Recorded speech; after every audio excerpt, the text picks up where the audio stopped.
Dear students, আমরা আজকে আলোচনা করব পর্যায় সারণীতে মৌলের অবস্থান নির্ণয়।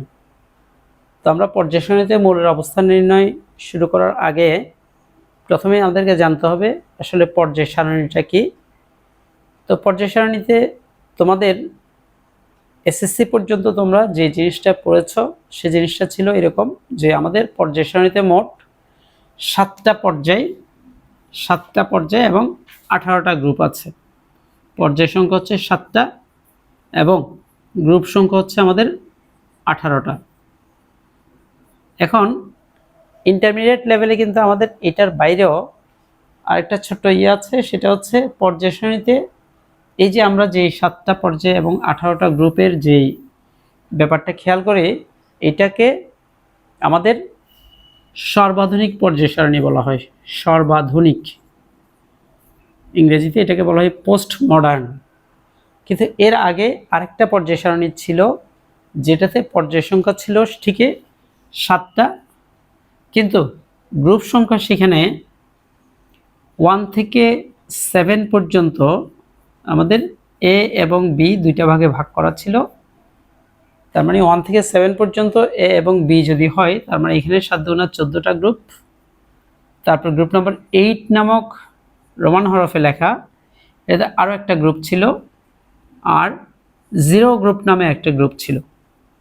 তার মানে এখানে টোটাল গ্রুপের সংখ্যা হচ্ছে 14, 14কে 15, 15কে 16টা গ্রুপ।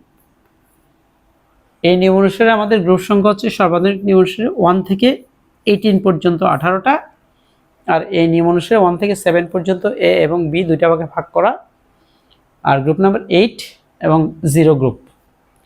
তো এখানে আমাদের এই যে দুইটা নিয়ম আছে, একটা সর্বাধুনিক নিয়ম আর একটা হচ্ছে এই পর্যায় সারণীর এই নিয়মটাকে বলা হয় এটা আধুনিক নিয়ম। তাহলে আমরা এই দুইটার মধ্যে একটা যোগসূত্র খুঁজব যে আমার সর্বাধুনিকের কোনো একটা গ্রুপের সাথে আধুনিকের কোন গ্রুপের সাথে মিল আছে, দুইটা যদি জানি আমরা তখনই আমরা যে কোনো মৌলের অবস্থান সেটা আধুনিক নিয়ম অনুসারে কোথায় পড়ে অথবা সর্বাধুনিক নিয়ম অনুসারে কোথায় পড়ে দুইটাই আমরা ডিটেলস জানব। তো যেহেতু আমাদের এসএসসি লেভেল পর্যন্ত আমরা এই জিনিসটাই জানছি এবং সেটা হয়তো জানাটাও খুব সীমিত জানা, কিন্তু আমাদের এসএসসি লেভেলে পুরা এই নিয়ম অনুসারে এবং এই নিয়ম অনুসারে দুইটা নিয়ম অনুসারেই ভালো করে জিনিসটা আয়ত্ত করতে হবে। তো আসো আমরা পুরো জিনিসটা নিয়ে আলোচনা করি, তারপরে তোমাদেরকে কিছু হয়তো টাস্ক দিলে সেই জিনিসগুলো সহজেই করতে পারবে। তো দেখো, আমি পর্যায় সারণীতে তার মানে 7টা পর্যায়, এখানেও 7টা পর্যায় সংখ্যা 2 নিয়ম অনুসারে ঠিক আছে, কিন্তু আধুনিক নিয়ম অনুসারে আমাদের গ্রুপ সংখ্যা হচ্ছে 16টা আর সর্বাধুনিক নিয়ম অনুসারে গ্রুপ সংখ্যা হচ্ছে 18টা। তাহলে এখানে দুইটা গ্রুপ কমার পিছনে যে কারণ সেটা হচ্ছে আধুনিক নিয়ম অনুসারে গ্রুপ নাম্বার 8 নামক যে গ্রুপটা ছিল সেই গ্রুপে একসাথে 3টা মৌলের অবস্থান ছিল। একসাথে 3টা মৌল অবস্থান করায় দুইটা গ্রুপ এখানে কমে গেছে, কারণ এখানে যে জায়গায় 3টার জন্য 3টা গ্রুপ, কিন্তু এখানে 3টা মৌলের জন্য একটা গ্রুপ হওয়াতে সেখানে 2টা গ্রুপ কম, আর এখানে তাহলে 2টা গ্রুপ বেশি। তাহলে এখানে কোন গ্রুপগুলো কমে গেছে বা কোন গ্রুপগুলার এখানে কোন গ্রুপের সাথে মিল আছে সেটাই আমরা এখন টোটাল ইলেকট্রন বিন্যাস দিয়ে দেখাবো। এটা মনে রাখবা, এটা বারবারই হয়তো আমরা আলোচনা করব, সুতরাং এটা নিয়ে ঘাবড়ানোর কিছু নাই। আসলে আমরা প্রথমেই স্টার্ট করি যে একটা নিয়ম, যে যখনই কোনো একটা মৌলের আমরা ইলেকট্রন বিন্যাস দেখব, আমাদের মোটামুটি সবারই জানা আছে যে ইলেকট্রন বিন্যাস যখন আমরা করি সেক্ষেত্রে যদি কোনো মৌলের সর্বশেষ এস অরবিটালে একটা মাত্র ইলেকট্রন থাকে সেক্ষেত্রে এন মানে হচ্ছে তার সর্বশেষ শক্তিস্তর, তার এস অরবিটালে যদি একটা মাত্র ইলেকট্রন থাকে তখন সেই গ্রুপটা 1 নাম্বার গ্রুপ। এবং এই নিয়মটা আমি মাঝখানে যে অংশটা লিখব সেটা সর্বাধুনিক নিয়ম অনুসারে, আর পরে যে নিয়মটা লিখব সেটা হচ্ছে আধুনিক নিয়ম অনুসারে। তাহলে NS1 যদি হয় তখন তার গ্রুপ নাম্বার 1, আর 1টাই অ্যাকচুয়ালি 1A। তাহলে যখনই ইলেকট্রন বিন্যাস NS1 হবে তাহলে সেক্ষেত্রে আমি আধুনিক নিয়ম অনুসারে ধরতে পারি ওই মৌলটার অবস্থান 1A তে, আর অন্যদিকে সেটাই যখন আমার সর্বাধুনিক নিয়ম অনুসারে আমরা ফিক্সড করব তখন সেটা কিন্তু শুধু 1-এ। তাহলে এই নিয়মটা আমরা সিরিয়ালি দেখব যে আমার এই গ্রুপের সাথে, অর্থাৎ আমার এই গ্রুপের মধ্যে 1 থেকে 18 পর্যন্ত জিনিসগুলো আসতে হবে। আর এখানে তো 1 শুরু করে 7A, 1B থেকে শুরু করে 7B, তার মানে 1 থেকে 7A এবং B দুইটা ভাগে ভাগ করা, দুইটাই লাগবে। তারপরে যেটা লাগবে সেটা হচ্ছে আমাদের বি গ্রুপের সবগুলো সাথে গ্রুপ নাম্বার 8 সেপারেট একটা গ্রুপ, ইন্ডিভিজুয়াল একটা গ্রুপ, এবং সাথে 0 নাম্বার একটা গ্রুপ আছে সেই জিনিসটা। তো দেখো আমরা তাহলে কথা না বাড়িয়ে স্টার্ট করি। NS1 তার সর্বশেষ s অরবিটালে যদি একটা ইলেকট্রন থাকে তাহলে সেটা গ্রুপ নাম্বার 1, 1টাই 1A। কিন্তু যদি NS2 ইলেকট্রন বিন্যাস থাকে, সর্বশেষ শক্তি স্তরে s অরবিটালে 2টা ইলেকট্রন, তাহলে সেটা গ্রুপ নাম্বার 2, আর 2টাই অ্যাকচুয়ালি 2A। তার মানে এখানে 1 এর সাথে 1A, 2 এর সাথে 2 মিল আছে। কিন্তু এর পরেই আমাদের আসল সেটা হচ্ছে যখনই s অরবিটালে 2টা ইলেকট্রন যাবে, একই শক্তি স্তরের p অরবিটালে যদি একটা ইলেকট্রন যায়, কারণ s অরবিটাল ফিল আপ হওয়ার পরে একই শক্তি স্তরের p অরবিটালে কিন্তু ইলেকট্রন যায়। তো সেক্ষেত্রে আমার এখানে সর্বাধুনিক নিয়ম অনুসারে এটার ইলেকট্রন বিন্যাস NS2np1, মানে s এ 2টা ইলেকট্রন, p তে একটা ইলেকট্রন, তার সাথে আমরা 10 যোগ করে এটার যে গ্রুপ নাম্বারটা নির্ধারিত হবে সেটা হচ্ছে 13। তার মানে যখনই ইলেকট্রন p অরবিটালে যাবে তখন সেটার গ্রুপ নাম্বার s এবং p এর ইলেকট্রন সংখ্যার যোগফলের সাথে 10 যোগ করে তারপর গ্রুপ নাম্বারটা নির্ধারণ করতে হয়, এটা মনে রাখবে। তাহলে 2 + 1 + 10 = 13। তবে আধুনিক নিয়ম অনুসারে সেটা আবার 10 যোগ করার কোনো স্কোপ নাই, এটা এ গ্রুপেই পড়বে। তার মানে 2 আর 1 3, তাহলে 3A। তাহলে NS1 হইলে 1, 1A, NS2 হইলে 2, 2A, বাট NS2np1 হইলে সেটা গ্রুপ নাম্বার আবার 3A, ঠিক আছে, কিন্তু এটা গ্রুপ নাম্বার 3 না। মানে পি ব্লকে ইলেকট্রন গেলেই সেটাকে আমার এই নিয়ম অনুসারে হয়তো 10 যোগ করতে হয়, কিন্তু এখানে 10 যোগ না, এটা গ্রুপ নাম্বার এতে পড়বে। এবার আসো সিরিয়ালি যদি আমরা এরপরে NS2 np2 এটা ধরি, তাহলে s এ 2টা, p তে 2টা, তাহলে 2 যোগ 2 সাথে 10 যোগ, তাহলে 14, এবং 14 গ্রুপটাই অ্যাকচুয়ালি 4A। আমাদের মাথায় রাখতে হবে আমরা 7A পর্যন্ত যাব। তাহলে সেক্ষেত্রে NS2 np3 যদি হয়, তাহলে এখানে n এর ভ্যালু হচ্ছে সর্বশেষ শক্তিস্তর। যদি 4s2 4p3 হয়, 3s2 3p3 হয়, 2s2 2p3 হয়, এরকম, তাহলে সেক্ষেত্রে NS2 np3 হলে 2 যোগ 3 সাথে 10 যোগ সমান হচ্ছে 15, আর 15টাই 5A। এইটাও খেয়াল করবা, 13 3A, মানে 10 বাদ দিলেই 3A, 14 4A, 15 5A। এভাবে আমাদের NS2 np4 যদি হয়, তাহলে সেক্ষেত্রে 2 যোগ 4 যোগ 10 সমান হচ্ছে 16, আর 16 নম্বর গ্রুপটা অ্যাকচুয়ালি 6A। রোমান হরফে লিখতে হবে, এগুলো কিন্তু ইংরেজিতে লেখা যাবে না, এগুলো রোমান হরফে লেখা। এরপরে আমাদের NS2 np5 যখন হবে, তখন 2 যোগ 5 যোগ 10 সমান হচ্ছে 17, এবং 17 নম্বর গ্রুপটা অ্যাকচুয়ালি 7A। আমরা আগেই বলছি 1 থেকে 7 পর্যন্ত A আছে, তাহলে সিরিয়ালি আমার 1A 2A 3A 4A 5A 6A 7A। এটা একটা জিনিস লক্ষণীয়, তার মানে S ব্লক, যাদের সর্বশেষ ইলেকট্রন S অরবিটালে যায় তারা হচ্ছে S ব্লক মৌল, আর সর্বশেষ ইলেকট্রন P অরবিটালে গেলে P ব্লক মৌল। তাহলে এই যে S ব্লক এবং P ব্লক মৌলগুলা সবগুলো কিন্তু আমাদের A গ্রুপের মৌল। অর্থাৎ আধুনিক নিয়ম অনুসারে আমরা A B যে সাব ডিভিশন করি, সেক্ষেত্রে A গ্রুপের মৌল হচ্ছে আমাদের S এবং P ব্লক মৌল, S এবং P। তবে আমাদের Pতে যাওয়ার কিন্তু ইলেকট্রন আরও একটা রয়ে গেছে, সেটা হচ্ছে NS2 np6। এটা 2 যোগ 6 যোগ 10, কারণ Pতে ইলেকট্রন গেলেই সেক্ষেত্রে 10 যোগ করতে হবে। কার সাথে 10 যোগ? সেটা হচ্ছে S এবং P এর ইলেকট্রন সংখ্যার সাথে 10 যোগ করলে, তাহলে এটা গ্রুপ নাম্বার 18। কিন্তু আমাদের আগেই বলা ছিল A কিন্তু 7A পর্যন্ত, এখানে 7-এর পরে আর অন্য কিছু থাকবে না। তবে 18 নাম্বার গ্রুপটাই আমাদের 0 নাম্বার গ্রুপ হিসেবে পরিচিত। অর্থাৎ 0 নম্বর গ্রুপে যে মৌলটা পড়বে তার ইলেকট্রন বিন্যাস হবে NH2 NP6, অর্থাৎ এটা মূলত নিষ্ক্রিয় গ্যাসের, যারা 18 নম্বর গ্রুপে অবস্থিত এবং সেটাই 0 গ্রুপ। তাহলে ইতিমধ্যে দেখো 1A 2A 3A 4A 5A 6A 7A 0, তার মানে 1A এবং 2 এর সাথে পি ব্লকের কোনো সম্পর্ক নাই, এটা শুধুই এস ব্লক মূল, মানে এস অরবিটালে একটা গেলে 1A, এস অরবিটালে দুইটা গেলে 2A। আর 3A 4A 5A 6A 7A পর্যন্ত সবগুলো এস এবং পি এর যোগফল। 3 হইলে S2P1, মানে এস এ দুইটা যাবেই, তারপর বাকিটা পিতে যাবে।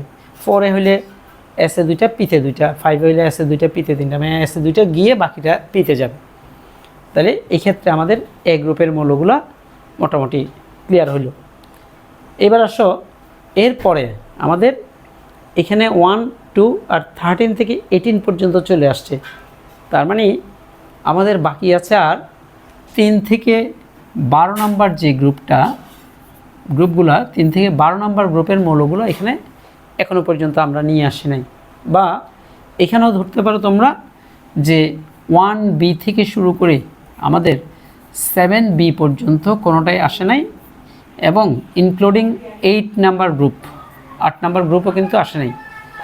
তাহলে 1B থেকে শুরু করে 7B ইনক্লুডিং গ্রুপ নাম্বার 8, তাহলে এটা কোনোটাই যেহেতু আসে নাই, সেটাই এখন আমরা দেখব যে কোন কোন মৌলগুলো 1Bতে পড়বে, 2Bতে, 3Bতে, 4B, 5B, 6B, 7B, এমনকি গ্রুপ নাম্বার 8-এ। কারণ একটা 0 গ্রুপ ছিল, সেটাও আমাদের পি ব্লক মৌল, এবং সেটা গ্রুপ নাম্বার 18, মানে নিষ্ক্রিয় গ্যাসের যে মৌলগুলো, নিষ্ক্রিয় গ্যাসকে নভেল গ্যাস বা অভিজাত গ্যাস বলা হয়। তাহলে এই ক্ষেত্রে মোটামুটি আমরা এটা কনফার্ম হলাম যে আমাদের 1, 2, 13 থেকে 18 পর্যন্ত আসছে, বা 1A থেকে শুরু করে 7A পর্যন্ত ইনক্লুডিং 0 গ্রুপটা চলে আসছে।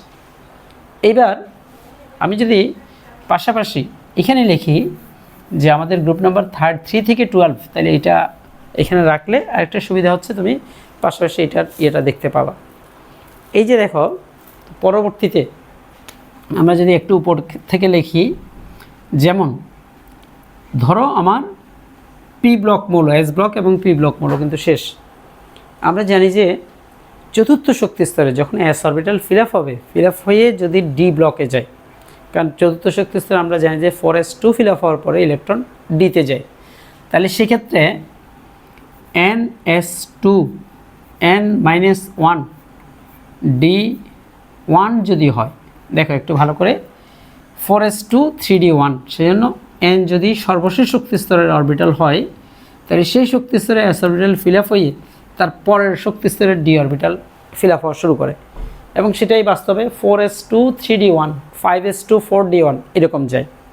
তাহলে এক্ষেত্রে NS2 N-1 D1, এটার ক্ষেত্রে 2 + 1 = 3, তার মানে 2 + 1 = 3, মানেই অর্থাৎ এই ক্ষেত্রে শুধুমাত্র এস এবং ডি অরবিটাল ইলেকট্রনের যোগফল নির্ধারণ করলে সেটা হবে গ্রুপ নাম্বার। আর এটাই হচ্ছে অ্যাকচুয়ালি আমাদের 3B, এটার সাথে মিল আছে। 3 এর সাথে এদিকে 3 মিল নেই, 3A কিন্তু 13, কিন্তু 3B 3, অর্থাৎ আমাদের এইদিকেই খেয়াল করতে হবে যে যখনই আমরা এস অরবিটাল ফিল আপ হওয়ার পরে তার পরের শক্তি স্তরে ডি অরবিটাল ইলেকট্রন যাওয়া শুরু করবে, সেক্ষেত্রে এস এবং ডি এর ইলেকট্রন সংখ্যা যোগফল হবে তার গ্রুপ নাম্বার, এবং সর্বাধুনিক নিয়ম অনুসারে শুধু সংখ্যাটাই হবে, আর আধুনিক নিয়ম অনুসারে সেটার বি হবে, যত যোগফল যত তত বি। এবার ধীরে ধীরে আমরা ডি অরবিটালে একটা একটা করে ইলেকট্রন বাড়াই, তাহলে NS2 N-1 D2 যদি হয়, তাহলে সেক্ষেত্রে এটা 2 + 2 = 4, এবং 4টাই অ্যাকচুয়ালি 4B। তারপরে আমরা এটা NS2 N-1 D3 যদি হয়, তাহলে সেক্ষেত্রে যোগফল 2 + 3 = 5, এবং 5টাই অ্যাকচুয়ালি 5B। তার মানে 3B 3, 4B 4, 5B 5, এগুলা মোটামুটি মিল আছে। এখন আমরা আস্তে আস্তে D10 পর্যন্ত যাব। তাহলে এক্ষেত্রে NS2 N-1 D4 যদি হয়, দেখো এই ইলেকট্রন বিন্যাসটা তোমরা ইতিমধ্যে জানো যে এসে দুইটা গিয়ে ডিতে যখনই 4টা ইলেকট্রন যায়, আমরা জানি যে ডি অরবিটাল অর্ধপূর্ণ বা পূর্ণ থাকলে সবচেয়ে বেশি স্থিতিশীল থাকে। তাহলে এখানে ডি অরবিটালকে স্থিতিশীল করার জন্য জাস্ট এস থেকে একটা ইলেকট্রন নিয়ে ডিতে যদি 5টা দিই তাহলে সেক্ষেত্রে এটার ইলেকট্রন বিন্যাস হবে NS1 N-1 D5। তাহলে এই ক্ষেত্রে দেখো 2 আর 4-এরও যোগফল 6, আবার 1 আর 5-এরও যোগফল 6, কিন্তু ইলেকট্রন বিন্যাস যেহেতু 1 এবং 5 এভাবে থাকবে, এভাবে তো থাকবে না, এটা আসলেই আমরা এভাবে করে নিতে হবে। তাহলে 1 আর 5-এর যোগফল তখন 6, আর 6টাই অ্যাকচুয়ালি আমাদের 6B। এখনও পর্যন্ত আমরা বিচ্যুত হই নাই। আমার 1-এ 3B, 4B, 5B, 6B মিল আছে, মানে সংখ্যাটা আমাদের সর্বাধুনিক নিয়ম অনুসারে, আর ক্যাটাগরি ভি বা এ সেটা হচ্ছে আধুনিক নিয়ম অনুসারে। তাহলে এইবার আমরা সামনে আগাবো। এরপরে NS2 N-1 D5 যখন হবে তখন আমার 2 + 5 যোগফল হচ্ছে 7, এবং 7টাই কিন্তু আমাদের 7B। তাহলে আমরা ধীরে ধীরে আগাচ্ছি 1B, 2B, 3B, যদি 1B এখনও আসে নাই, 6B আসছে, 7B আসছে, কিন্তু এরপরে আমাদের 7B এর পরে কিন্তু 8B নাই, কিন্তু তারপরে আমাদের ইলেকট্রন তো যেতেই থাকবে। দেখো এরপরে আমরা কি ব্যাপারটা দেখব, সেটা হচ্ছে এখানে NS2 N-1 D6 যদি হয় তাহলে সেক্ষেত্রে এটার যোগফল 2 + 6 = হচ্ছে 8। আমি এটা একটু পরে লিখতেছি। এরপরে এখানে NS2 N-1 D7 যখন হবে তখন সেক্ষেত্রে 2 + 7 = 9। আবার NS2 N-1 D8 যখন হবে তখন সেটার যোগফল 2 + 8 = হচ্ছে 10। এখানে একটা ব্যাপার লক্ষণীয়, সেটা হচ্ছে আমরা আগেই বলছিলাম যে আধুনিক পর্যায় সারণী অনুসারে আমাদের গ্রুপ নাম্বার 8 নামক একটা গ্রুপ আছে, যেটাতে একসাথে 3টা মৌল অবস্থান করে। এখন আমরা সেটাই জানব যে কোন 3টা মৌলের অবস্থান এখানে। তো সেটা জানার জন্য দেখো, এই যে যোগফল যদি 8, 9 এবং 10 হয়, 8 S এবং D এর ইলেকট্রন সংখ্যার যোগফল 8 বা 9 বা 10, তিনোটার অবস্থান আমাদের গ্রুপ নাম্বার 8-এর মধ্যে। এটা খেয়াল করবা যে যখনই যোগফল 8 হবে সেটাও গ্রুপ নাম্বার 8, যখন যোগফল 9 হবে সেটাও গ্রুপ নাম্বার 8, যখন যোগফল 10 হবে সেটাও কিন্তু গ্রুপ নাম্বার 8। সেটা আধুনিক নিয়মে, কিন্তু সর্বাধুনিক নিয়ম অনুসারে যেটা যোগফল 8 সেটা কিন্তু 8 নাম্বার গ্রুপ, যেটা যোগফল 9 সেটা 9 নাম্বার গ্রুপ, আর যেটা যোগফল 10 সেটা 10 নাম্বার গ্রুপেই থাকবে। দেখো ইতিমধ্যে আমরা কিন্তু বলছিলাম যে 3 থেকে 12 পর্যন্ত আমাদের গ্রুপ বাকি আছে। ইতিমধ্যে 3, 4, 5, 6, 7, 8, 9, 10 পর্যন্ত চলে আসছে। আমাদের মাত্র 2টা গ্রুপ বাকি আছে। এখন কোন 2টা গ্রুপ বাকি এবং সেগুলো কোথায় কোথায় অবস্থান করবে সেটা আমরা একটু জাস্ট মাথা কাটাবো। সেটা হচ্ছে আমাদের নর্মাল যদি আমি সংখ্যা হিসেবে চিন্তা করি তাহলে 1, 2, 3, 4 থেকে শুরু করে আমার একদম 10 পর্যন্ত চলে আসছে। 11 এবং 12 নাম্বার গ্রুপটা বাকি আছে। আর অন্যদিকে আমি যদি আধুনিক নিয়ম অনুসারে চিন্তা করি তাহলে 1A, 2A, 3A, 4A, 5A, 6A, 7A পর্যন্ত চলে আসছে। এদিকে 3B থেকে স্টার্ট হয়েছে এবং আমাদের কোটা অনুসারে 7 পর্যন্ত B আছে, 8 নাম্বার গ্রুপ সব আসছে, শুধুমাত্র 1B আর 2Bটা বাকি আছে। তার মানে এখন কমন সেন্স দিয়ে তোমাকে একটু চিন্তা করতে হবে যে 1B গ্রুপটাই আমাদের এখানে 11 নাম্বার গ্রুপ, আর 2B গ্রুপটা হচ্ছে 12 নাম্বার গ্রুপ। তাহলে সেটা আমরা ইলেকট্রন বিন্যাস দিয়ে কিভাবে মিলাবো সেটা একটু দেখো। আমাদের যখন এই পর্যায়ে আসে তখন আমরা NS2 N-1 D9 এটা হয়, বাট আমরা জানি যে ডি অরবিটাল অর্ধপূর্ণ বা পূর্ণ থাকলে বেশি স্থিতিশীল হয় বলেই আগে 4টা যখন ছিল তাকে 5টা করে অর্ধপূর্ণ করছে। এবার 9টা যখন হবে এস থেকে একটা ইলেকট্রন নিয়ে 10টা করে তাকে পূর্ণ করবে এবং সেটাই বেশি স্থিতিশীল। সেজন্য এটার ইলেকট্রন বিন্যাস হবে NS1 N-1 D10। তাহলে এই যে তাদের যোগফল 1 + 10, বা এটাকে আমরা সাজিয়ে একটু এইভাবে লিখতে পারি N-1 D10 NS1 যদি হয়। দেখো এক্ষেত্রে এটার 10 আর 1 আর 10-এর যোগফল আর 10 আর 1-এর যোগফল একই, বা আমরা 10 + 1 = 11 এটা বলতে পারি। কিন্তু এইটাই আমাদের গ্রুপ নাম্বার 1B। তাহলে 1bটা কোত্থেকে আসছে, সেটা হচ্ছে কোনো মৌলের সর্বশেষ ডি অরবিটাল যদি 10টা দ্বারা পূর্ণ থাকে, সর্বশেষ ক্ষেত্রে আগের অরবিটালের ডি অরবিটাল 10টা দ্বারা পূর্ণ থাকে এবং তারপরে এস অরবিটালে একটা ইলেকট্রন থাকে, তখনই সেটা হচ্ছে 1b। ডি অরবিটাল 10টা দ্বারা পূর্ণ, যেমন 3d10 4s1 অথবা 4d10 5s1 অথবা 5d10 6s1, এরকম হইলে সেটা গ্রুপ নাম্বার 1b। এটা মনে রাখতে হবে যে এস একটা ইলেকট্রন আছে কিন্তু তার আগে ডি অরবিটাল পুরোপুরি পূর্ণ।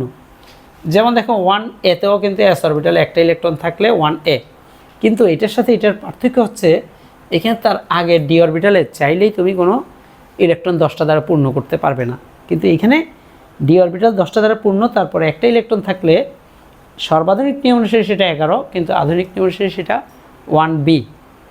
আমরা একদম শেষে চলে আসছি। এরপরে আমাদের যে ইলেকট্রন বিন্যাস ns2 n-1d10, এটা তো 10 অলরেডি আছে, তবে সেটাকে যদি আমি সাজিয়ে লিখি তাহলে সেটা হবে n-1d10 ns2।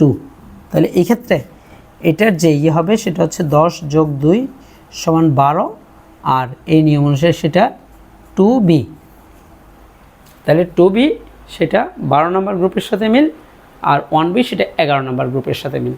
তাহলে আমরা এই পর্যায়ে এই যে পর্যায় সারণীতে মৌলের অবস্থান নির্ণয়, তাহলে এই জিনিসগুলোর টোটাল ব্যাপারটা যদি মাথায় থাকে, এইখানে দেখো একটা জিনিস, সেটা হচ্ছে এস এবং পি ব্লক মৌলগুলো সবগুলাই আমার গ্রুপ নাম্বার এতে অবস্থিত আর 0 গ্রুপে অবস্থিত, আর যত ডি ব্লক মৌল আছে সবগুলো কিন্তু আমাদের বি গ্রুপে অবস্থিত এবং গ্রুপ নাম্বার 8-এ অবস্থিত।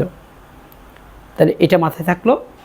আর যদিও আমাদের এফ ব্লক নামে আরেকটা মৌল আছে, F block elements, F block, তো এফ ব্লকের যত এলিমেন্টস আছে সবগুলো, এটার জন্য কিন্তু আর ইলেকট্রন বিন্যাস করতে হয় না, সেটা গ্রুপ নাম্বার 3-তে অবস্থিত। এবং 3 মানেই আমাদের এখানে যে 3টা লিখছি, 3 মানে অ্যাকচুয়ালি 3b। এই 3bতে এফ এর যত মৌল আছে, তাহলে সেটা আমরা কীভাবে বুঝবো, যখনই ইলেকট্রন বিন্যাসে আমাদের সর্বশেষ শক্তি স্তরের ইলেকট্রনটা এফ অরবিটালে যাবে, তার মানে বুঝবো যে সেটা এফ ব্লক মৌল। তো এফ ব্লক মৌল চোখ বন্ধ করে আমরা লিখে দিব সেটা 3-তে যাবে বা 3bতে যাবে। এখন আসো, তাই এই জিনিসটা আমরা যে শিখলাম, এটার ইমপ্লিমেন্টেশন বা আমরা প্রয়োগটা কোথায় দেখব সেটা একটু দেখো। প্রয়োগটা আমরা যখন এই জিনিসটা পুরো মাথার মধ্যে রাখবো, তখন আমাদের সৃজনশীলে যখন কোনো প্রশ্ন আসবে, সৃজনশীল প্রশ্ন আসলে সেটা খুব সহজে আমরা বের করতে পারবো। আমি জাস্ট একটু অর্থাৎ উদাহরণ দিয়ে দেখাচ্ছি যে মানে সৃজনশীল প্রশ্নগুলো বিশেষ করে স্টেম বা উদ্দীপকটা কীভাবে আসে, সেই জিনিসটা দেখিয়ে তোমাদেরকে জাস্ট বলবো যে এইভাবে আমরা এটা নির্ধারণ করব। যেমন ধরো বলা আছে আমার এখানে গ্রুপ নাম্বার 2, পর্যায় 2, পর্যায় 3 এবং পর্যায় 4। এখানে ধরো দেওয়া আছে আমার এই গ্রুপ নাম্বার 2, এখানে আছে 13, এখানে আছে 15। এইটা নিয়মটা হচ্ছে আমাদের সর্বাধুনিক নিয়ম। আমাদেরকে আগে দেখতে হবে আমাদের কোন নিয়মে প্রশ্নটা করা হয়েছে। যদি উপরে এ বি গ্রুপ ভাগ করা না থাকে, সংখ্যা দিয়ে থাকে, নিচে তো পর্যায়তে সবসময় আধুনিক সর্বাধুনিক দুইটাতেই আমার সংখ্যা দিয়ে থাকে, কিন্তু গ্রুপগুলা যখনই এ বা বি ভাগ বা রোমান হরফে দেওয়া হয় অথবা 0 বা 8 ওইভাবে দেওয়া হয়, তখন তোমাকে ধারণা করে নিতে হবে যে সেটা আমাদের আধুনিক পর্যায় সারণী। আর যখন 2, 3, 4, 5 বা 1 থেকে 18 পর্যন্ত থাকবে সেটা সর্বাধুনিক পর্যায় সারণী। ধরো আমাদের এখানে প্রত্যেকটা জায়গায় মৌল আছে, এটা এক্স, এটা ওয়াই, এটা জেড, এটা ধরলাম পি কিউ আর, তারপর এটা আমি ধরলাম যে কে এল এম। তাহলে এখন দেখো এই মৌলগুলার কার পারমাণবিক সংখ্যা কত সেটা আমাদের খুব সহজেই বের হয়ে যাবে। কীভাবে বের হবে, ধরো আমি এক্স মৌলটা প্রথমে বের করতে যাচ্ছি যে এক্স মৌলটা আসলে কি। তাহলে এক্স মৌলটা কি জানার জন্য আমাকে প্রথমে গ্রুপ, তারপর পর্যায়। দেখো আমরা আগেই বলছি গ্রুপ নাম্বার 2-তে পড়ার জন্য শর্ত হচ্ছে লাস্টের শক্তি স্তরে এস অরবিটালে 2টা ইলেকট্রন থাকবে, সেখানে পি থাকবে না। তাহলে যেহেতু 2 নম্বর গ্রুপে আছে, তার মানে এসে ইলেকট্রন থাকবে 2টা, কিন্তু যেহেতু এটা দ্বিতীয় পর্যায়ে আছে, তাহলে সর্বশেষ শক্তি স্তর হবে তার 2s2। তো একটা পরমাণুর ইলেকট্রন বিন্যাস তো কখনোই আমরা 2s2 দিয়ে স্টার্ট করি না, তার আগে আমার 2s2-র আগে কোন জিনিস দিতে হবে সেটা আমাদের ভালো করে জানা আছে 1s2। তার মানে অর্থাৎ এক্স মৌলটা আসলে 1s2 2s2 যার ইলেকট্রন বিন্যাস 2 2 4, তাহলে 4 পারমাণবিক সংখ্যা মৌলটা আমাদের এখানে বেরিলিয়াম। তাহলে খুব সহজেই আমরা পেয়ে গেলাম, কারণ বেশিরভাগ ক্ষেত্রে 1 থেকে 30 পর্যন্ত আমাদের যে মৌলগুলো জানা আছে সেগুলো মোটামুটি সহজে নির্ধারণ করা যায়। আর তোমাদের 1 থেকে 30-এর বাইরে তেমন একটা দেওয়া হয় না। তো দেওয়া যদি হয় সেটারও আমাদের পদ্ধতি আছে, যে 2-1টা মৌল আমরা কিভাবে শিখব সেটা। তাহলে আমার এক্স মৌলটা পাইলাম। এইবার দেখো, যখন ওয়াই মৌল বের করতে যাব, তাহলে সেক্ষেত্রে হয়তো তুমি চিন্তা করতো যে এটা বেরিলিয়াম, এটা মনে হয় তার পরেরটাই, কিন্তু 2-এর পরে তো 3 4 5 6 অনেকগুলো গ্রুপ আছে, আমি সরাসরি 13তে গেছি। এবার খেয়াল করো, গ্রুপ নাম্বার 13 থেকে 18 পর্যন্ত আমরা আগেই বলছিলাম এই ক্ষেত্রে আমরা 10 যোগ করেই কিন্তু 13 থেকে 18 গ্রুপটা নির্ধারণ করি। তো এখানে এক্সট্রা 10 এখানে যোগ হবে না, অর্থাৎ 10 যেটা আছে তার মানে 13 থেকে 18 পর্যন্ত দেখলেই বুঝবা যে এখানের সাথে 10 যোগ করে গ্রুপটা 13 করা হয়েছে। তাহলে সেই 13 দেখলেই তার থেকে 10 প্রথমে মাইনাস করতে হবে। তাহলে 13 থেকে যদি 10 মাইনাস করি, তাহলে আর সাথে থাকে 3। তখন 3 সংখ্যাটা আমাদের এস অরবিটালে 2টা এবং পি অরবিটালে 1টা দিয়েই 3 মিলাইতে হবে। আর যেহেতু এটা দ্বিতীয় পর্যায়ে আছে বলে এটা হবে 2s2 2p1, তবে তার আগে অবশ্যই আমাকে 1s2 মিলিয়ে তারপরে 1s2 2s2 2p1 করতে হবে। তাহলে সেক্ষেত্রে দেখো 1s2 2s2 2p1 এই মৌলটা 2 2 4 4 1 5। অনেক সময় একটু অবিশ্বাস্য মনে হয় যে গ্রুপ নাম্বার 13 কিন্তু মৌল মাত্র 5, কোনো সমস্যা নেই। 5 নাম্বার মৌলটা অ্যাকচুয়ালি গ্রুপ নাম্বার 13তেই অবস্থিত। আমরা যে কোনো জিনিস পড়ার সময় পর্যায় সারণীটা সবসময় কাছে রাখবে। তাহলে আমার এই মৌলটা অর্থাৎ 13 গ্রুপ নাম্বার পর্যায় 2 এবং 13 গ্রুপের মৌল সেটা আমার 5, অর্থাৎ সেই মৌলটার নাম হচ্ছে অ্যাকচুয়ালি বোরন। এটা হচ্ছে বোরন 5 নাম্বার মৌল। তারপর স্বাভাবিকভাবে এইটা জেড যে মৌলটা আছে সেটাও তোমাকে জাস্ট প্রথমে একটু ঠান্ডা মাথায় চিন্তা করবো। আমরা 13 থেকে 18 মানে সংখ্যাটাই মূল জিনিস, মানে 1 2 s1 s2, 3 থেকে 12 s2 d1 থেকে s2 d10 পর্যন্ত, আর 13 থেকে 18 10 মাইনাস করে যে সংখ্যাটা থাকবে বাকি সংখ্যাটাই s2 p1 থেকে শুরু করে s2 p6 পর্যন্ত যাবে। তাহলে আমার জেড মৌলটা যেটা 15 নম্বর গ্রুপে, তার মানে 15 হইলেই 10 মাইনাস 5 থাকবে। 5 হইলেই সেটা আমাদের এসে 2টা পিতে 3টা হইলে 5 হয়। আর যেহেতু দ্বিতীয় পর্যায়ের মৌল বলে এটা 2s2 2p3, তার আগে 1s2 আছে। তাহলে 2 2 4 4 3 7, তাহলে 7 পারমাণবিক সংখ্যা মৌলটা অ্যাকচুয়ালি নাইট্রোজেন। অর্থাৎ আমাদের এভাবে করলে পুরো মৌলটার পারমাণবিক সংখ্যাই চলে আসবে। তো পারমাণবিক সংখ্যা চলে আসলে সেটা থেকে আমি ইজিলি এটা আইডেন্টিফাই করতে পারি। এবার আসো আমি পি মৌলটা যেটা আছে, পি মৌলের ইলেকট্রন বিন্যাস বা মৌলটা কি অ্যাকচুয়ালি সেটা যদি বের করতে চাই, প্রথমে আসো 2, তার মানে 2 মানে এসে 2টা ইলেকট্রন যাবে। এসে 2টা ইলেকট্রনের পরে কিন্তু কোনো পিতে যাবে না। আর যেহেতু তৃতীয় পর্যায়ে আছে বলে এটা সর্বশেষ ইলেকট্রন বিন্যাস হবে 3s2। তার আগে আমরা যদি শুরু থেকে 1s2 2s2 2p6 এটা হওয়ার পরেই কিন্তু 3s2তে যাই, তাহলে তখন 6 4 10 10 দিয়ে 12, তার মানে এই মৌলটা অ্যাকচুয়ালি ম্যাগনেসিয়াম 12 নম্বর পারমাণবিক সংখ্যা বিশিষ্ট মৌল। তারপরে যেটা 13 আছে কিউ মৌলটা, তাহলে কিউ মৌলের জন্য কি করতে হবে, প্রথমে 13 থেকে 10 বাদ, 13 থেকে 10 বাদ দিলে আমাদের সংখ্যাটা হবে মাত্র 3, এবং 3 সংখ্যাটা এসে 2টা পিতে 1টা হলে 3 হয়। আর তৃতীয় পর্যায়ে আছে বলেই এটা 3s2 3p1, তার আগে 2s2 2p6 ফিল আপ এবং তার আগে 1s2 ফিল আপ। তাহলে সেক্ষেত্রে 6 4 10 10 দিয়ে 12 12 কে 13, তার মানে এই মৌলটা অ্যাকচুয়ালি অ্যালুমিনিয়াম। তাহলে আমরা সহজেই অনেক কিছু জানলাম। এইবার দেখো একইভাবে আর মৌলের যখন আমরা ইলেকট্রন বিন্যাস করতে যাব, আর এর পারমাণবিক সংখ্যা মানে অর্থাৎ গ্রুপ নাম্বার হচ্ছে 15, আমাদের বারবার এই জিনিসটাই মাথায় রাখতে হবে যে 13 থেকে 18 দেখলেই আমি সেখান থেকে সংখ্যা থেকে 10টা বাদ দিব। 10 বাদ দিলে আমাদের আর এর জন্য যেটা আছে 10 বাদ দিলে আর থাকে 5, তাহলে এসে 2টা এবং পিতে 3টা হইলে 3 2 5, আর সেটা 3s2 3p3 1s2 2s2 2p6 যদি হয়, তাহলে সেক্ষেত্রে দেখো 6 4 10 10 দিয়ে 12 12 3 15, 15টা মৌলটা 15 নম্বর মৌলটা অ্যাকচুয়ালি ফসফরাস। তাহলে সেটাও পেয়ে গেলাম। এরপরে আমাদের আর যেটা আর যেটা তো পাইলাম, তাহলে পি কিউ আর বের করলাম। এখন আসো কে মৌলটা সেটা কি হবে, প্রথমে 2, তার মানে এস এ 2টা, আর চতুর্থ পর্যায়ে আছে বলে সেটা 4s2। 4s2-র আগে আমাদের normally 1s2, 2s2, 2p6, 3s2, 3p6, এটা যাওয়ার পরেই কিন্তু আমার 4s2-তে যায়। 3p6-এর পরে কখনো 3d-তে যাবে না, 4s-টা ফিল আপ হওয়ার পরেই তারপরে d-তে যাবে। তার মানে এইটা যে পর্যন্ত যদি হয় তাহলে 6 4 10, 10 2 12, 12 6 18 2 20। সুতরাং এই মৌলটা অ্যাকচুয়ালি আমাদের ক্যালসিয়াম। তাহলে পেয়ে গেলাম ক্যালসিয়াম। এবার দেখো, যখন আমাদের এই মৌলটা এল মৌলটা বের করার, অর্থাৎ এলের পারমাণবিক ভর, পারমাণবিক সংখ্যা কত সেটা জানবো, কিন্তু এলের নাম কি সেটা হয়তো আমাদের কিছুটা হইতে পারে। কারণ ধরো আমি এলের জন্য জানবো যে এটা 13, তার মানে 13-এর জন্য প্রথমে আমাকে 10 বাদ দিব। 10 বাদ দিলে তাহলে সেই সংখ্যাটা হবে 3।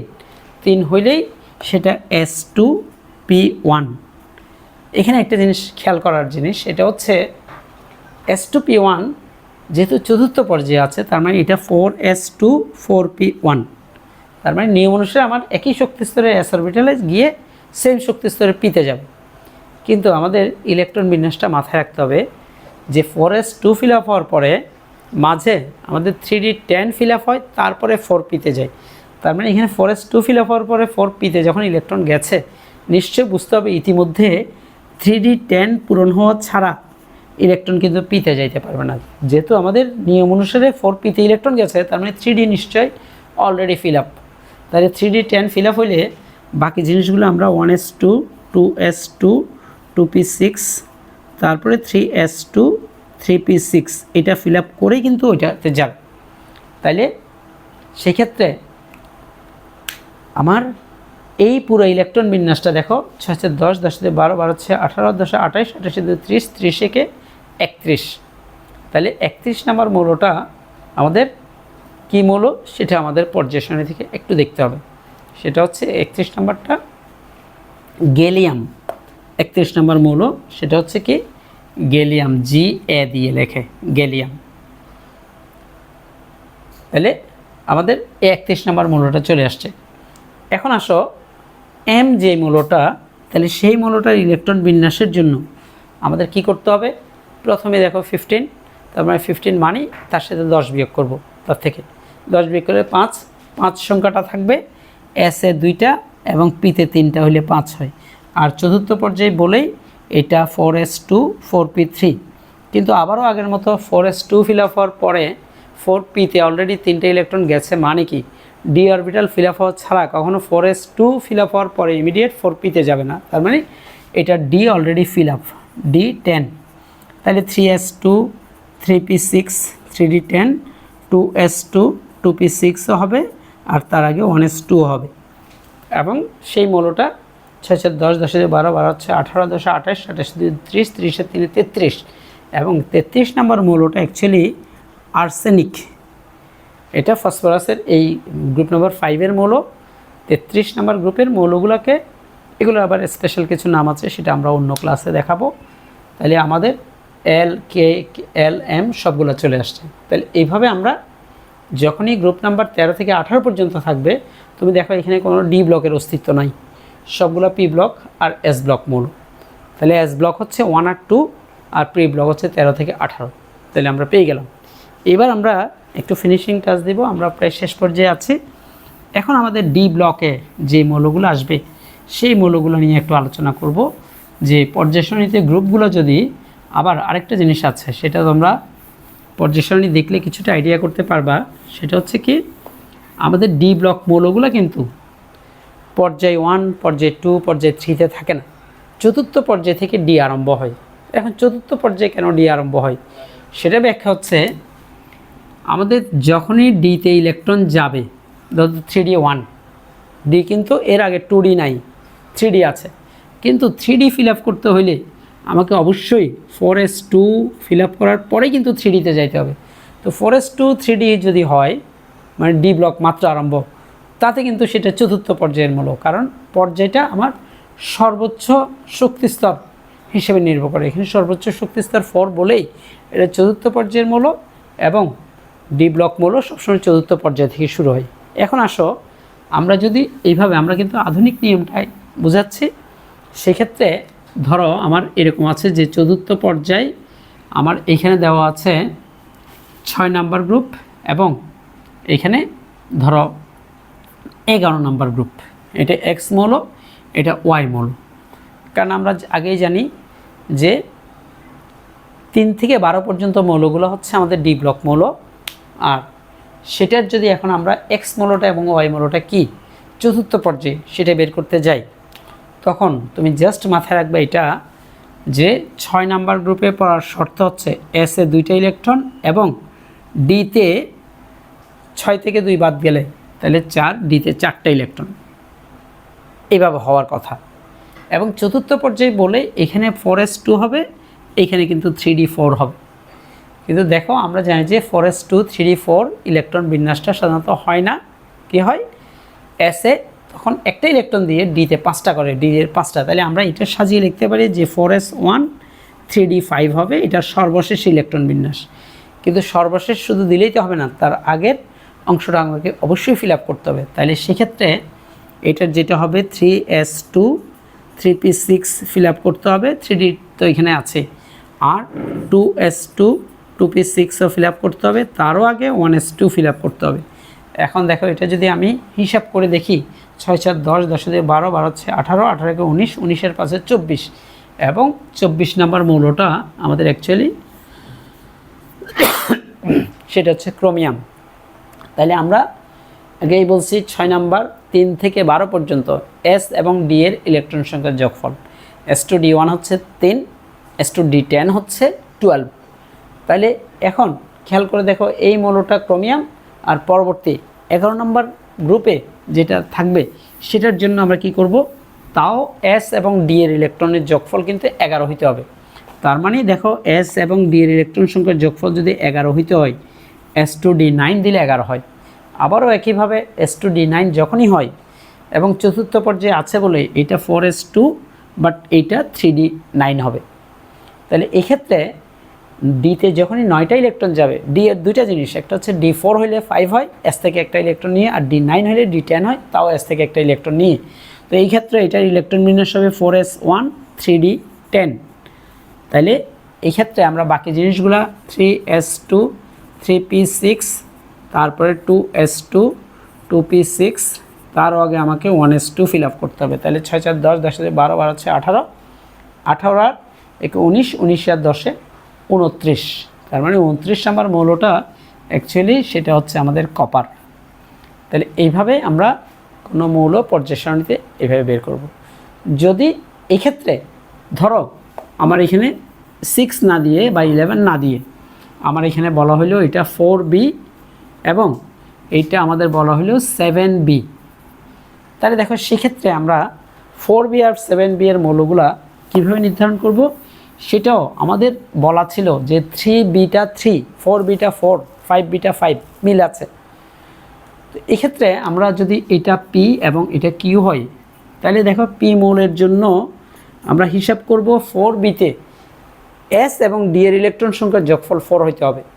তাহলে s এ যদি 2টা ইলেকট্রন হয়, d তে অবশ্যই 2টা মিলে 4টা। তবে এখানে এই যে 4s দিয়ে 4d দিতে পারবো না আমরা, কারণ 4s যদি হয় এখানে ইলেকট্রন বিন্যাস হবে 3d, কারণ 4s পূর্ণ হওয়ার পরে ইলেকট্রন কিন্তু 3dতে যায়। তাহলে 4s2 3d2 হচ্ছে p এর ইলেকট্রন বিন্যাসের সর্বশেষ ইলেকট্রন বিন্যাস। কিন্তু তার আগে আমাকে এখানে 3s2 3p6 ফিল আপ করতে হবে, এখানে 2s2 2p6 ফিল আপ করতে হবে এবং তারও আগে 1s2 ফিল আপ করতে হবে। তাহলে দেখো 6 4 10 10 দিয়ে 12 12 হচ্ছে 18 দিয়ে 20 20 দিয়ে 22 এবং 22 নম্বর মৌলটা আমাদের ক্যালসিয়াম যেহেতু 20, এরপরে স্ক্যান্ডিয়াম 21 এবং এই মৌলটা হচ্ছে তাহলে আমাদের টাইটেনিয়াম। তাহলে টাইটেনিয়াম মৌলটাই, অর্থাৎ আমাদের যখনই 1 থেকে 30 পর্যন্ত মৌলের রেফারেন্স থাকবে অর্থাৎ মুখস্থ থাকবে, তখন আমরা এই জিনিসটা খুব সহজেই বের করতে পারি। অন্যদিকে আমার ইউ মৌলটা যেটা, সেটাও কিন্তু আমাদের মাথায় রাখতে 7b, তার মানে 7b তুমি ধারণা করো 7b কিন্তু 7, তার মানে যোগফল 7 হবে। তাহলে সেই ক্ষেত্রে এস এ 2টা এবং ডিতে 5টা ইলেকট্রন হইলে 7 হয়। তাহলে এই ক্ষেত্রে আমার চতুর্থ পর্যায়ে আছে বলে এটা 4s2 3d5। তার আগে আমাকে 3s2 3p6 ফিল আপ করবো, 2s2 2p6 ফিল আপ করবো, এবং তারও আগে আমরা 1s2 ফিল আপ করলে তাহলে দেখো 6 4 10, 10 দিয়ে 12, 12 6 18 দিয়ে 20, 20 এর 5 25, তার মানে এই মৌলটা হবে আমাদের ম্যাঙ্গানিজ। তাহলে এইভাবে আমি যে কোনো মৌল যে কোনোভাবে সেটা যদি এ বি দেওয়া থাকে অথবা আমাদের 1 থেকে 18 পর্যন্ত দেখা যায়, দুইটা নিয়মেই আমি খুব সহজে বের করতে পারবো। একটু করে এখন আমরা 4b দিয়ে করছি 4a, তারপরে 7a দিয়ে করব, ধরো 7a, এটা দ্বিতীয় পর্যায় বা তৃতীয় পর্যায়ে ধরি 3। তাহলে এক্ষেত্রে দেখো সেটার তখন আমাদের মানে মৌলটা পি এবং কিউ নির্ধারণ করতে হলে সেক্ষেত্রে আমি কীভাবে করব দেখো। প্রথমে আগেই বলছি আমাদের এস ব্লক এবং পি ব্লক মৌলগুলো কিন্তু গ্রুপ নাম্বার এতে অবস্থিত।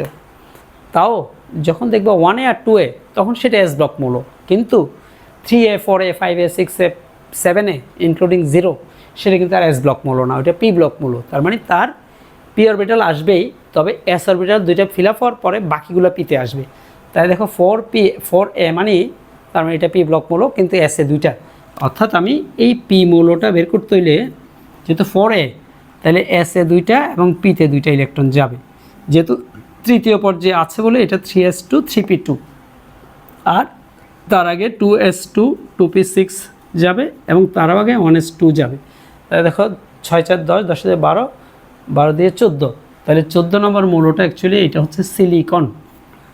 আমরা জানি 14 নম্বর মৌলটা 12 নম্বর ম্যাগনেসিয়াম, 13 নম্বর অ্যালুমিনিয়াম, 14 নম্বর সিলিকন।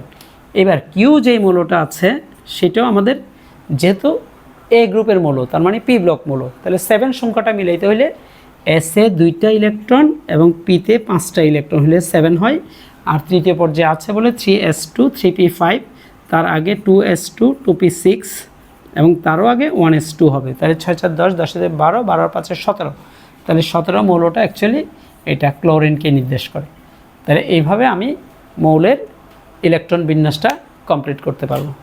তো ডিয়ার স্টুডেন্টস, তোমরা আমার লেকচার প্রায় শেষ পর্যায়ে একটা জিনিস, এই জিনিসটা যদি বারবার একটু দেখো এবং তোমরা নিজেরাই বই থেকে বা আমার যে বিভিন্ন প্রশ্নপত্র বিভিন্ন বোর্ডে আছে সেগুলো যদি একটু প্র্যাকটিস করো, বিভিন্ন টাইপের ইয়ে থাকবে, কখনো গ্রুপ নাম্বার এ বি দিয়ে থাকবে, আবার কখনো আমার 1 থেকে 18 পর্যন্ত যেভাবে থাকুক না কেন আমি পুরা মৌলটা, কারণ এইখান থেকে আমার একটা সৃজনশীল 2টা বা 3টা সৃজনশীল আসতে পারে।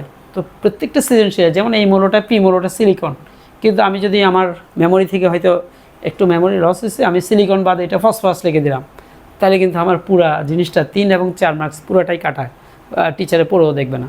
তাহলে এই ক্ষেত্রে এটা কতটা গুরুত্বপূর্ণ সেটা দেখো, যে মৌলের সিলেকশনের উপর বা মৌলের ডিটারমিনেশনের উপর আমি কোন মৌলটা কি সেটা বের করার উপরে কিন্তু আমার 3 এবং 4 অর্থাৎ 7 মার্কস পুরোটাই নির্ভর করতেছে। কারণ অনেক সময় এমন হয় যে আমি অন্য কিছুই পারি না, শুধু মৌলগুলো বের করে দেখাচ্ছি, সেখানেও কিন্তু মাঝে মাঝে 1 মার্কস দেয়। তো এই হচ্ছে আমাদের এই সর্বশেষ এই লেকচারের আমি যতটুকু পারছি তোমাদেরকে বোঝার জন্য। এরপরে হয়তো আমাদেরকে বারবার প্র্যাকটিস করতে হবে, সেটা আমরা ক্লাসে যতটুকু করব। আর আমার একটা এখন প্রতিদিনই একটা থাকবে যে তোমাদেরকে যখনই যেটা পড়াই সেটার উপর একটা ছোট্ট ভিডিও দিব, এই ভিডিও দিয়ে ভিডিওর সাথে মিল রেখে তোমরা একটু সেটা দেখবে এবং তাতে আমাদের খুব স্মুথলি আমরা সামনের দিকে প্রসিড করতে পারবো। তো কেমিস্ট্রি ভয়ের কিছু নাই, প্ল্যান মাফিক এবং খুব টেকনিক্যালি যদি আগাইতে পারো তাহলে অনেক সুন্দরভাবে তোমরা রসায়নটা আয়ত্ত করতে পারবে। তো ভালো থেকো, বেস্ট অফ লাক, খুদা হাফেজ।